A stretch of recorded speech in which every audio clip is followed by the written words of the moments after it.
So it hasn't made the game hard to market. I know that there was a kerfuffle when you released the box art, and people were like, "It looks like everything else." And you came out and were very honest, and that was awesome, and said that this is what it is for people who don't understand what BioShock is. Has that made it hard to sell Infinite?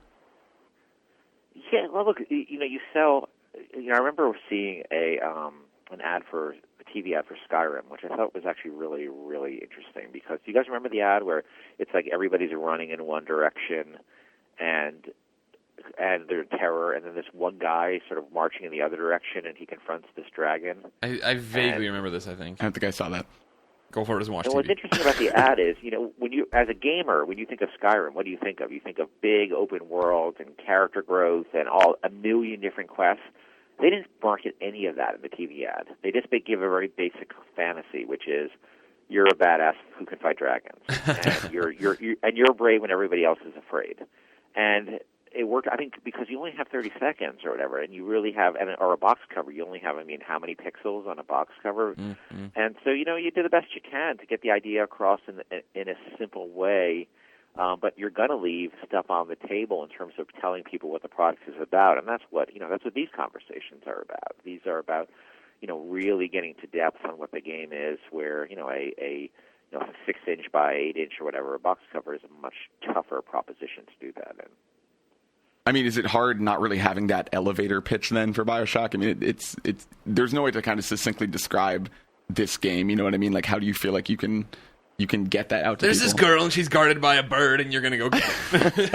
Well, yeah, look, there's a very simple elevator pitch, right? Which is that you play this sort of badass former Pinkerton agent who owes money and makes a deal to go to the city, this floating city in 1912, and find this woman and get her out of there. And it turns out she's this sort of cosmically powered individual, and you get caught up in the middle of this conflagration. And, that's the elevator pitch, right? It's very simple, but does it tell everything about the game? Absolutely not. It tells a tiny fraction of the experience. And, there's going to be people who played BioShock games before who sort of know the kind of, in the same way that the elevator pitch for BioShock 1 is, you're Robinson Crusoe, right? It's a shipwreck story.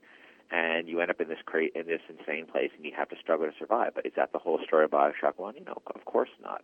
But I made peace with that. If I was to make games that you could pitch in a sentence and it would be all-encompassing, I don't think I'd enjoy making those kind of games. But we do have to try to figure out a way how do we distill that down to a simpler message when you have these limited formats like a box cover or a TV ad.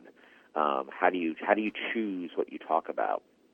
But that's why I love press, because we can sit here and talk about the product in way more in depth. You're making me blush. Yeah, Stop. We love you too. Users lose all sense of reality and enter another world. Remember, do not underestimate the power of PlayStation.